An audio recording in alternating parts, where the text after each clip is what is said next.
Imagina un planeta donde el plomo fluye como si fuera agua, la presión aplasta submarinos y el cielo está cubierto por una niebla ácida que alcanza los 500 grados. A ese lugar se enviaron sondas espaciales, una y otra vez. La Unión Soviética lanzó alrededor de 20 sondas de distintos tipos hacia Venus. Hola a todos. Algunas se perdieron en el camino, otras lograron entrar en la atmósfera y finalmente varias sondas consiguieron aterrizar en la superficie y transmitir datos con éxito. Bienvenidos a Pangea. Hoy les traemos una de las historias más infravaloradas de la exploración espacial. ¡Vamos allá!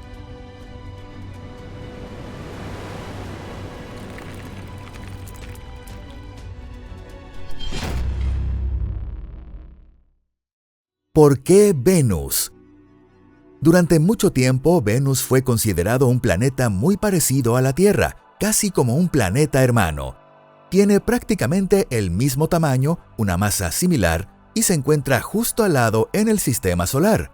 Desde el siglo XIX hasta comienzos del siglo XX, los astrónomos imaginaban que bajo sus densas nubes se extendían pantanos tropicales, helechos y mares cálidos. La ciencia ficción adoptó con entusiasmo esta imagen, presentando a Venus como una segunda oportunidad para la vida, o como una versión joven de la Tierra. La Unión Soviética fue quien antes que nadie puso rumbo a Venus. La sonda Venera 1 fue lanzada en febrero de 1961 y como una de las primeras sondas de la era de la exploración interplanetaria, se colocó en una trayectoria hacia Venus. 2 semanas después del lanzamiento, a unos 2 millones de kilómetros de la Tierra, se perdió la comunicación. La sonda continuó su camino y pasó cerca de Venus. No se obtuvo ningún dato. Sin embargo, ya estaba claro que la Unión Soviética seguiría intentando alcanzar este objetivo una y otra vez. En marzo de 1966, Venera 3 se convirtió en el primer objeto creado por el ser humano en alcanzar la superficie de otro planeta. Aunque hubo un problema, la sonda no redujo la velocidad y se estrelló directamente contra Venus. Bueno, al menos los cálculos balísticos fueron impecables. La comunicación se había perdido durante la aproximación y, como era de esperar, no se obtuvo ningún dato útil. El verdadero punto de inflexión llegó en 1967. Venera 4 fue la primera en transmitir datos directos de la atmósfera durante el descenso, revelando que estaba compuesta casi por completo de dióxido de carbono y registrando un aumento brusco de la presión y la temperatura. Sin embargo, por desgracia, la comunicación se perdió antes de que la sonda alcanzara la superficie y la atmósfera la destruyó a unos 25 kilómetros de altura. Más tarde se descubrió que las estimaciones anteriores eran demasiado optimistas y que la realidad era mucho más extrema. Por la misma época, la sonda estadounidense Mariner 5 sobrevoló Venus y confirmó de forma independiente que la presión en la superficie alcanzaba decenas de veces la de la Tierra. Así, el sueño de un paraíso tropical quedó completamente destrozado. En 1969, Venera 5 y Venera 6 tampoco lograron llegar a la superficie y fueron aplastadas en la atmósfera por la presión. Pero con cada intento, los ingenieros acumulaban experiencia y aprendían nuevas lecciones. Era literalmente un infierno, y las naves debían ser aún más resistentes. Y finalmente llegó el momento. En diciembre de 1970, Venera 7 se convirtió en la primer sonda en transmitir datos desde la superficie de otro planeta. En condiciones extremas, con unos 475 grados de temperatura y alrededor de 90 atmósferas de presión, logró enviar señales durante 23 minutos.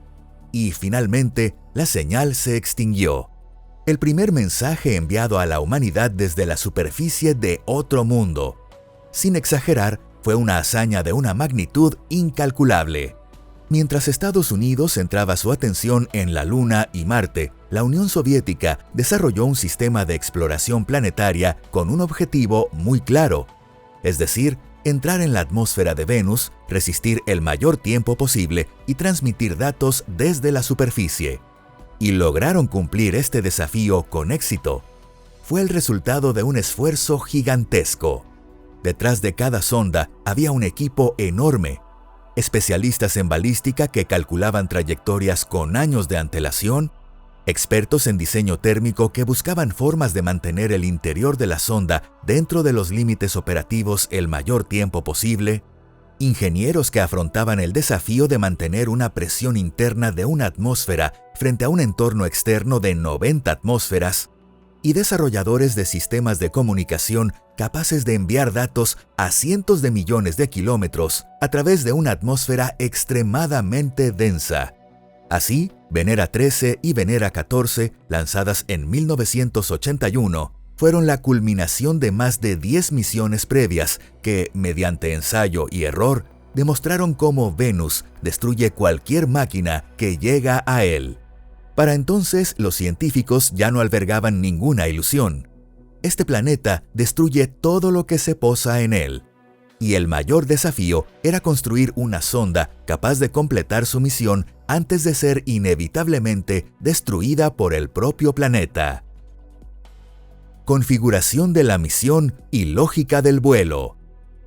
Precisamente porque existía un alto riesgo de que la sonda fuera destruida rápidamente en una atmósfera de dióxido de carbono con nubes de ácido sulfúrico, el programa espacial soviético adoptó una táctica clásica de redundancia como medida de seguridad. Así, en el otoño de 1981, desde el cosmódromo de Baikonur, se lanzaron 2 cohetes pesados Proton-K con apenas 5 días de diferencia. Cada uno transportaba hacia Venus un complejo sistema de unas 4,5 toneladas, y aunque la misión se realizaba en pareja, cada aparato volaba en trayectorias paralelas e independientes. La estructura de cada sistema se dividía en 2 partes principales, un módulo de sobrevuelo y un módulo de descenso y aterrizaje. La nave madre actuaba como plataforma de transporte, unidad de suministro energético y además como futuro relé de comunicaciones. Durante el viaje de aproximadamente 4 meses, el módulo de sobrevuelo transportaba la cápsula de aterrizaje protegiéndola del frío extremo del espacio. Le suministraba energía mediante paneles solares, mantenía las condiciones térmicas y realizaba correcciones de trayectoria. Hasta ese momento, el módulo de descenso funcionaba como parte integrante de este conjunto. Estaba cubierto por un grueso escudo térmico esférico de unos 2,4 metros de diámetro. La separación se realizaba aproximadamente 2 días antes de la llegada a Venus.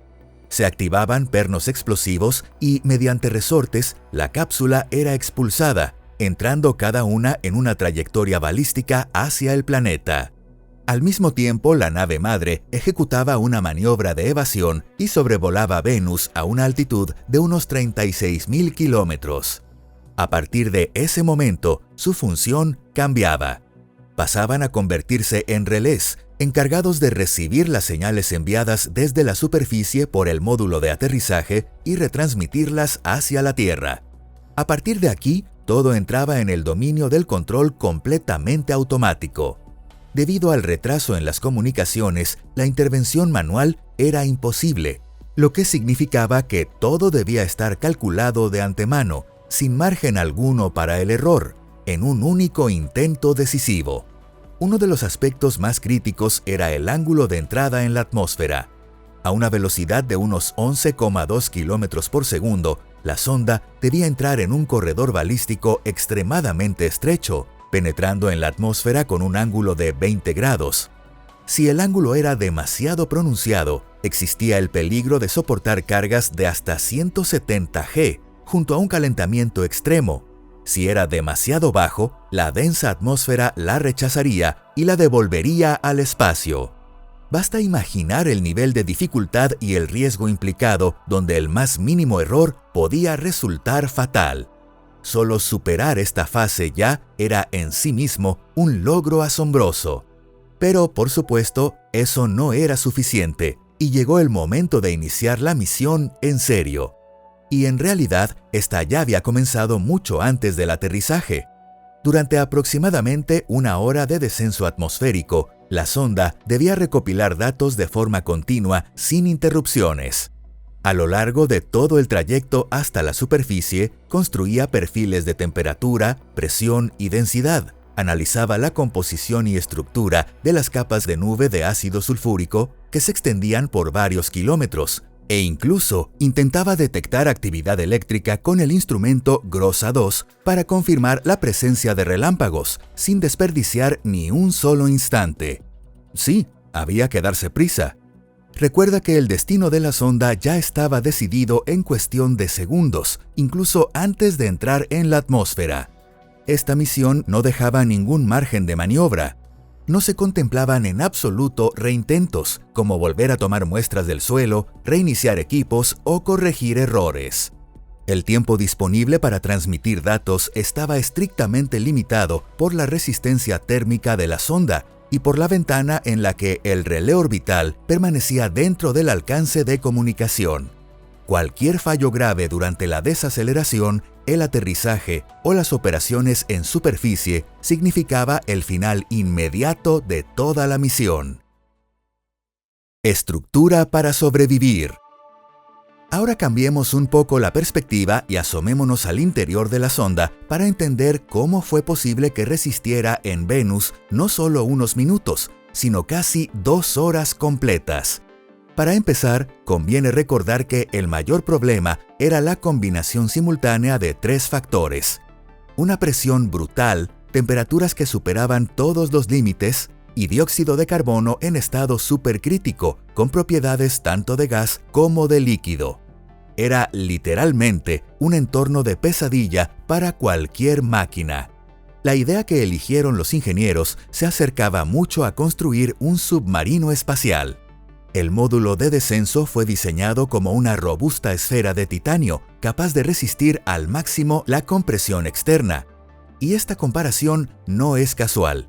En términos de carga mecánica, las condiciones eran similares a las de sumergirse aproximadamente 1 kilómetro de profundidad en los océanos de la Tierra. La carcasa de titanio se mecanizó a partir de una aleación capaz de mantener sus propiedades incluso a altas temperaturas. En su interior se incorporó un complejo sistema de aislamiento, con materiales compuestos porosos, pantallas reflectoras de calor y sellos cuidadosamente diseñados para ejes, cables y uniones. En conjunto, la cápsula era como una caja fuerte metálica completamente sellada, con su propio microambiente interno. Pero construir una carcasa resistente no era suficiente. El calor, aún así, se filtraba lentamente hacia el interior, por lo que se idearon soluciones ingeniosas para combatirlo. La lucha contra el sobrecalentamiento comenzaba incluso antes de entrar en la atmósfera. Antes de la separación, la cápsula de descenso era enfriada de forma activa. Para ello se hacía circular un refrigerante por un circuito dedicado, reduciendo la temperatura interna del compartimiento de instrumentos hasta aproximadamente -10 grados. Incluso una pequeña reserva de frío se convertía en un valioso margen de tiempo. Era como si la sonda tomara una profunda bocanada de aire helado antes de lanzarse a un horno abrasador. Y por supuesto, eso no era todo. El núcleo del control térmico pasivo era un material químico de absorción térmica basado en nitrato de litio trihidratado. Esta sustancia posee un calor latente de fusión muy elevado, lo que permite absorber grandes cantidades de energía térmica al pasar de sólido a líquido. Mientras este material permanecía en estado sólido, la temperatura dentro del compartimento sellado se mantenía dentro de límites operativos. En el momento en que el último cristal se derretía, la temperatura interna comenzaba a aumentar rápidamente, lo que pronto provocaba el deterioro de los semiconductores, desajustes en los sistemas y, finalmente, el apagado total de la electrónica. Así que, como ya puedes imaginar, esas 2 horas de funcionamiento en la superficie no eran tanto un objetivo ambicioso de los ingenieros, sino el límite real de resistencia, un tiempo que debía aprovecharse al máximo. Toda la misión estaba diseñada en torno a ese límite. No era posible hacer la carcasa infinitamente más gruesa, añadir más aislamiento o incluir más material absorbente de calor. Cada kilogramo adicional dedicado a la protección obligaba a reducir la carga útil científica, el transmisor de radio, las baterías o la masa total disponible. Las estrictas limitaciones de carga del protón obligaban a los ingenieros a realizar un equilibrio constante, casi como caminar sobre la cuerda floja. El resultado fue una sonda que alcanzaba el mejor compromiso posible entre resistencia, tiempo de supervivencia y valor científico. Descenso en medio del ácido. A una altitud de unos 120 kilómetros, la cápsula de descenso entró en la atmósfera de Venus. El primer elemento en recibir el impacto del entorno fue el escudo térmico. A una velocidad superior a 11 kilómetros por segundo, se formó una onda de choque de plasma frente a la nave. El recubrimiento ablativo se fundía y evaporaba violentamente, absorbiendo el exceso de calor y evitando que la carcasa se quemara. La desaceleración también fue extrema. La estructura soportó cargas de hasta unos 170 G y en esas condiciones, la forma del escudo frontal debía mantener la orientación de la nave exactamente como estaba previsto. Cuando la velocidad descendió por debajo de la del sonido, el control automático pasó a la siguiente fase. Las partes protectoras se separaron, se desplegó el paracaídas y comenzó la fase de observación por capas de la atmósfera. La sonda atravesó capas de nubes que se extendían a lo largo de decenas de kilómetros.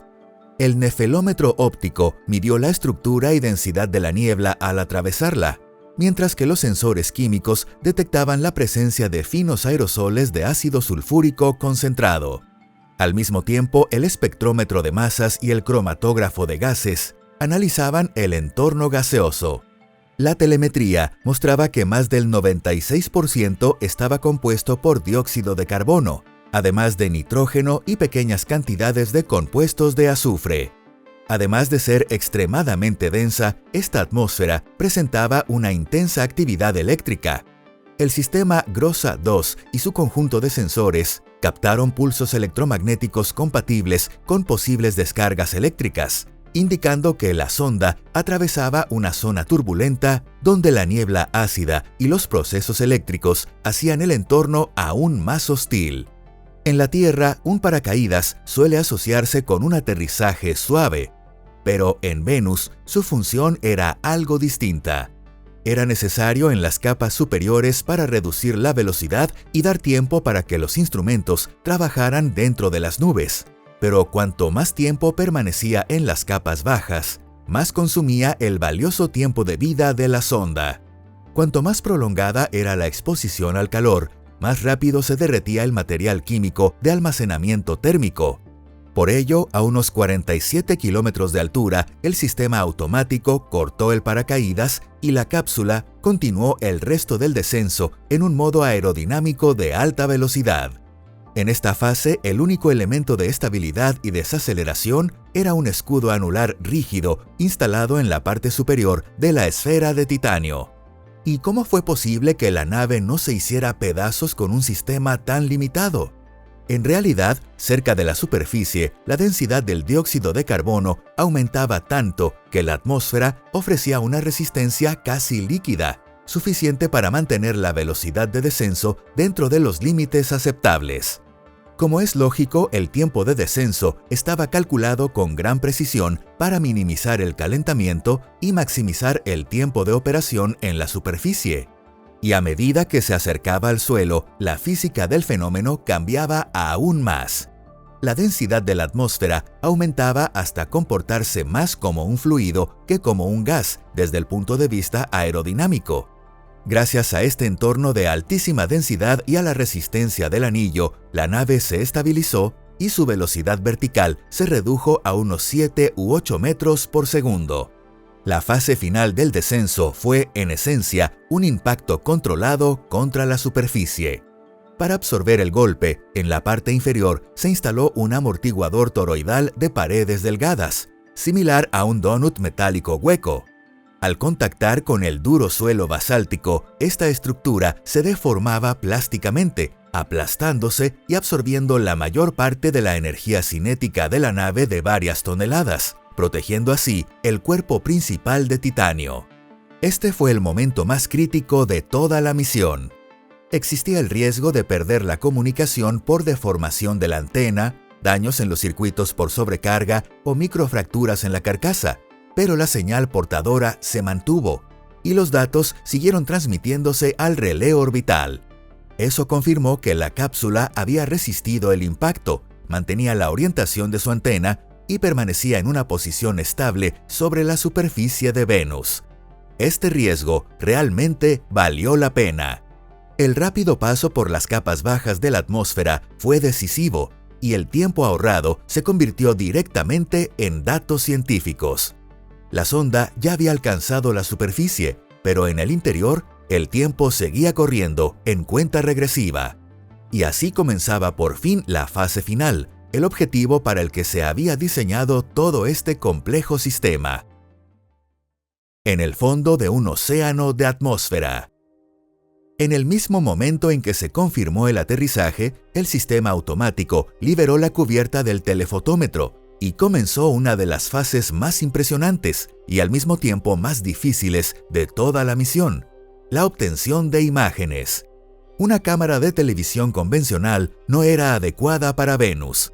En un entorno así, tanto los sensores como la película serían destruidos al instante, por lo que la sonda utilizaba un telefotómetro de barrido óptico mecánico. Detrás de una gruesa ventana de cuarzo funcionaban pequeños espejos vibratorios. Estos escaneaban la superficie línea por línea, dirigiendo la luz hacia un fotomultiplicador de alta sensibilidad. La imagen no aparecía de golpe, sino que se iba construyendo poco a poco, lo que aumentaba aún más la tensión, ya que la sonda podía dejar de funcionar en cualquier momento, pero el resultado valía la espera. Aquí hay un detalle clave. Cerca de la superficie de Venus, la luz se comporta de forma muy inusual. La atmósfera, extremadamente densa, provoca una fuerte refracción, distorsionando el horizonte y creando la sensación de estar en el fondo de un cuenco gigantesco. La luz solar directa apenas llega al suelo y al atravesar decenas de kilómetros de aerosoles de ácido sulfúrico y una densa capa de dióxido de carbono, se transforma en una luz naranja profundamente difusa. Las sombras se vuelven suaves y débiles y la iluminación resulta casi uniforme. Las longitudes de onda azules y ultravioletas quedan prácticamente bloqueadas por la atmósfera. Por ello, los colores de la superficie de Venus requerían una reconstrucción compleja. La sonda transmitía la señal a través de filtros rojo, verde y azul de forma secuencial. Además, frente a la cámara se instaló un panel de calibración de referencia. A medida que se calentaba, el tono de la pintura resistente al color cambiaba, y esa corrección térmica debía tenerse en cuenta en la Tierra. Por eso, las imágenes en color de Venus que vemos son el resultado de un procesamiento extremadamente sofisticado, capaz de descifrar y corregir la distorsión espectral causada por la atmósfera. El panorama enviado por la Venera 13 mostraba placas planas de basalto, rocas afiladas y dentadas, el suelo despejado de polvo por la onda de choque del aterrizaje e incluso partes de la propia sonda, como el anillo de aterrizaje y las estructuras dentadas que impedían su rotación. Era literalmente un paisaje volcánico áspero, como congelado bajo un cielo eternamente abrasador. Perforación a 500 grados. Las imágenes panorámicas fueron un gran éxito, pero el verdadero clímax de la misión aún estaba por llegar. El punto culminante desde el punto de vista científico consistía en tomar muestras de rocas de Venus, introducirlas en un laboratorio sellado dentro de la sonda y analizarlas antes de que el sistema se sobrecalentara. Para ello se incorporó un dispositivo de muestreo diseñado para soportar cargas mecánicas y térmicas extremas. Los lubricantes líquidos convencionales se evaporarían o se carbonizarían al instante, y las piezas metálicas corrían el riesgo de bloquearse en cuestión de segundos debido a la enorme expansión térmica. Por eso los ingenieros optaron por aleaciones resistentes al calor y lubricantes sólidos, en particular basados en disulfuro de molibdeno. El mecanismo de perforación también era especial, con tolerancias que en la Tierra parecerían incluso excesivamente holgadas. Sin embargo, en Venus, al calentarse, las piezas alcanzaban la holgura adecuada y podían transmitir el par correctamente. Siguiendo las órdenes del control automático, un brazo telescópico descendió hasta la superficie basáltica y un motor eléctrico hizo girar una broca dentada de una aleación dura, permitiendo que la sonda literalmente perforara el suelo de otro planeta. Este fue uno de los momentos más tensos de toda la misión. El motor en funcionamiento generaba aún más calor, acelerando la fusión del material químico de absorción térmica, y el tiempo se agotaba segundo a segundo. Pero no bastaba con recoger la muestra, había que introducirla en el compartimento sellado. A simple vista parece un proceso sencillo, pero en la práctica suponía un desafío técnico enorme. En el exterior reinaba un entorno abrasador y de altísima presión, mientras que en el interior los instrumentos de precisión se mantenían en condiciones cercanas a las de la Tierra. Abrir directamente esa frontera habría provocado un desastre. Por ello, los ingenieros diseñaron un sofisticado sistema de esclusa. Primero se abría la válvula externa, permitiendo que una pequeña cantidad de suelo pulverizado y gas caliente entrara en una cámara intermedia. Después, el sistema de cierre exterior se sellaba completamente, aislando el interior de la atmósfera del planeta, y la presión sobrante se desviaba a un depósito interno específico. Solo entonces, cuando las condiciones se estabilizaban, se abría la compuerta interna y una pequeña cantidad de polvo se transfería al recipiente del instrumento de análisis. A partir de ese momento, entraba en funcionamiento un pequeño analizador de fluorescencia de rayos X con fuente radioisotópica. La muestra era irradiada generando fluorescencia de rayos X secundaria, y los sensores registraban las señales características de cada elemento químico. Los datos obtenidos se codificaban de inmediato en el ordenador de a bordo y se transmitían al módulo de retransmisión. El concepto de enviar dos sondas simultáneamente demostró ser todo un acierto, ya que el éxito de ambas multiplicó el valor de los resultados. Las ondas fueron dirigidas intencionadamente a regiones separadas por unos 1000 kilómetros. Venera 13 aterrizó en una zona montañosa y rocosa, mientras que Venera 14 descendió en una llanura basáltica más plana. Ambas confirmaron que las rocas de sus lugares de aterrizaje eran basaltos de origen volcánico, pero también revelaron diferencias importantes en su composición. Esto respaldó con fuerza la teoría de que gran parte de la superficie de Venus se formó a partir de una actividad volcánica intensa y diversa. Sin embargo, fue después de recibir todos estos datos cuando comenzó el verdadero trabajo de los científicos. La información que llegó a la Tierra estaba lejos de poder utilizarse directamente como un informe geológico, ya que contenía ruido de comunicación, artefactos y efectos propios de los instrumentos. Parte de las señales detectadas provenían de los materiales estructurales, de la cámara de recepción y de las superficies internas del propio sistema de análisis. Por ello, los investigadores tuvieron que realizar un prolongado procesamiento matemático para eliminar las contribuciones espectrales de la propia sonda y extraer la composición real del suelo de Venus. Descubrimientos inesperados. En Venera 14 ocurrió uno de los incidentes más conocidos en la historia de la exploración interplanetaria. Uno de sus instrumentos era un penetrómetro, diseñado para medir las propiedades mecánicas de la superficie. Consistía en una varilla con una punta cónica que se clavaba en el suelo, evaluando la dureza de la roca a partir de la resistencia encontrada. Sin embargo, tras el aterrizaje, una de las cubiertas del telefotómetro se desprendió y cayó justo en el punto previsto para la medición, de modo que el penetrómetro terminó midiendo en realidad la dureza de su propia pieza. Este incidente demuestra con claridad hasta qué punto los sistemas autónomos pueden verse afectados por coincidencias aparentemente insignificantes. Trayectorias, condiciones térmicas, aceleraciones y mecanismos de despliegue pueden calcularse con precisión, pero siempre quedan pequeños factores impredecibles que solo aparecen al llegar a otro planeta. Curiosamente, este episodio no se limitó a quedar registrado en la telemetría. La propia sonda lo captó literalmente como un sonido. De hecho, Venera 13 y Venera 14 pasaron a la historia como las primeras sondas en transmitir sonidos reales desde la superficie de otro planeta, gracias a los sensores acústicos del sistema GROSA 2. Desarrollar un micrófono capaz de funcionar en ese entorno fue un desafío técnico extraordinario. Un diafragma sensible debía captar vibraciones diminutas en medio de temperaturas capaces de fundir plomo y a una presión de 90 atmósferas. A pesar de todo, los sensores piezoeléctricos de cerámica funcionaron de manera impecable. En las grabaciones, tras eliminar el ruido, se distinguen claramente el zumbido grave aerodinámico que se intensifica durante el descenso, el golpe sordo del anillo de aterrizaje al impactar contra el basalto, y el estallido agudo del sistema pirotécnico al expulsar la cubierta. Estos registros tenían un enorme valor científico. Esto se debe a que en la atmósfera ultradensa de dióxido de carbono de Venus, unas 50 veces más densa que el aire terrestre, las propiedades acústicas cambian por completo. El sonido se propaga más rápido y su tono se desplaza hacia frecuencias más bajas.